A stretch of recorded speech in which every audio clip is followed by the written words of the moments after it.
Escola Básico Farol começa a halona preparação para o exame de BC realiza essa semana. Baestel News adjunto diretor Escola Farol Nicolau Ximenes Dehan oras ni Escola Farol começa a halona preparação para exame da matéria de maxiracimo durante ni.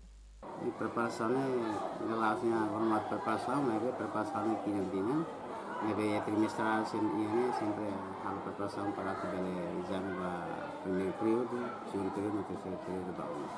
Temos a preparação sai mas ele prepara o teste de para a base ele compreende durante 3 meses passados. Também temos que o teste vai nella sua exame, mas o teste vai para ser isso hari semia capacidade de tua identidade. Mas que basic tamo na ba exame nacional, sala de aula mus continua sa preocupação em escola ne. Observação estel em escola Farol, estudantes irá começar a revisão da matéria ne bem simona o semestre será durante ne. E a parte selo quando a ambiente de escola precisa governo e o Ministério da Educação tomada ele com a sala de aula. Sônia Ferreira, STL News.